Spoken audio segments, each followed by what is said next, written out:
అందరికీ స్వాగతం. ఇది వచ్చేసి సంకష్టహర చతుర్థి ఈవినింగ్ పూజ ఎలా చేసుకున్నాను, నైవేద్యం ఎలా ప్రిపేర్ చేశాను అని ఈ వీడియోలో అయితే చూపిస్తానండి. మన వీడియోస్ మీరు ఫస్ట్ టైం చూస్తున్నట్లయితే సబ్స్క్రైబ్ చేసుకోండి. తప్పకుండా మీకు యూస్ఫుల్ అండ్ ఇన్ఫర్మేటివ్ వీడియోసే వస్తాయన్నమాట. ఇందులో అయితే నేను మార్నింగ్ ఈ విధంగా పూజ చేసేసుకున్నానండి. లాస్ట్ వీడియోలో చూపించాను మార్నింగ్ పూజ ఎలా చేసుకోవాలి సంకష్టహర చతుర్థి రోజునేసి.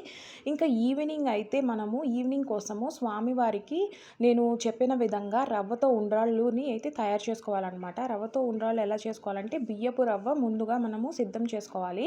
బియ్యం రవ్వ ఏం లేదండి, ముందుగా మనము ఒక గ్లాస్ కానీ ఒక కప్పుతో కానీ బియ్యం తీసుకొనేసి, రేషన్ బియ్యం అయినా ఏదైనా సోనా మసూరి రైస్ అయినా తీసుకొని చక్కగా దాన్ని కడిగి ఒక 3 టైమ్స్ ఒక కాటన్ క్లాత్ మీద వేస్తే డ్రై అయిపోతుంది అనమాట. దాన్ని తీసుకొనేసి మనము చిన్న మిక్సీ జార్లో రవ్వలాగా పౌడర్ చేసేసుకోవాలన్నమాట.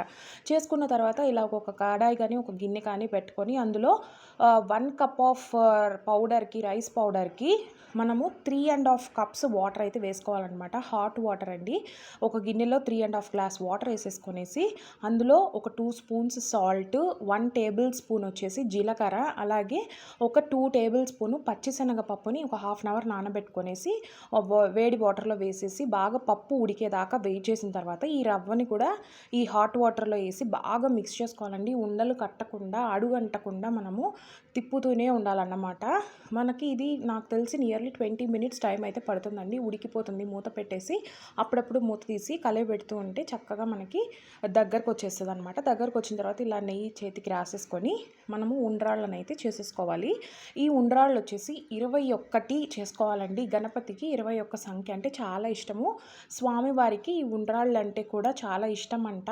పెద్దవాళ్ళు చెప్పారు కాబట్టి మనం 21 ఉండ్రాళ్ళను స్వామివారికి నివేదించడానికి ఈ విధంగా అయితే తయారు చేసుకోవాలన్నమాట. నేను ఈ ఉండ్రాళ్ళను ఫస్ట్ టైం చేస్తున్నానండి. చాలా బాగా వచ్చాయి అనమాట, టేస్టీగా వచ్చాయి. స్వామివారికి ఏ ప్రసాదంగా మనము దేవుళ్ళకి ప్రసాదంగా పెట్టి ఏ వంటకాన్ని తిన్నా కూడా చాలా రుచిగా ఉంటుందన్నమాట. మనం చేసే వంట కంటే కూడా దేవుడికి నైవేద్యంగా పెట్టి తిన్నామంటే ఆ రుచి రెట్టింపు అవుతుంది. ఏమంటారు?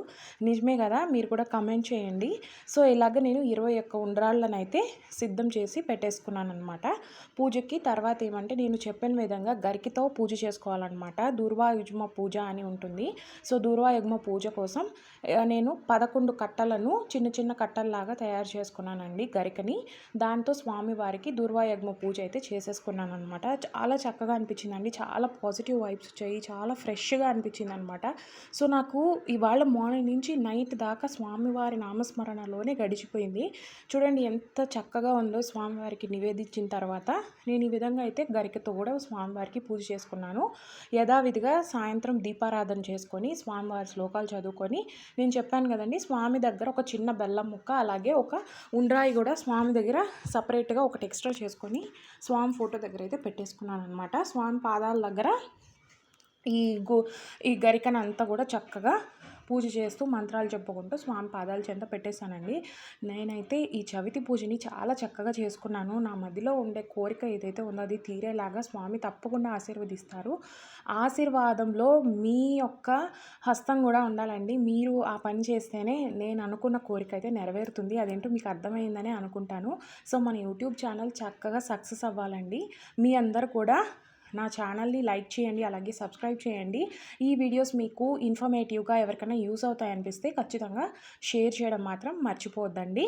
అలాగే ఇక్కడ నేను స్వామివారికి బెల్లం ముక్క అలాగే పానకం కూడా నైవేద్యంగా పెట్టానన్నమాట. తర్వాత పూజ అంతా కంప్లీట్ చేసుకున్న తర్వాత చక్కగా బయటికి వెళ్ళి చంద్రుడిని చూసి దర్శనం చేసుకొని ఉపవాసం విరమించాను అన్నమాట.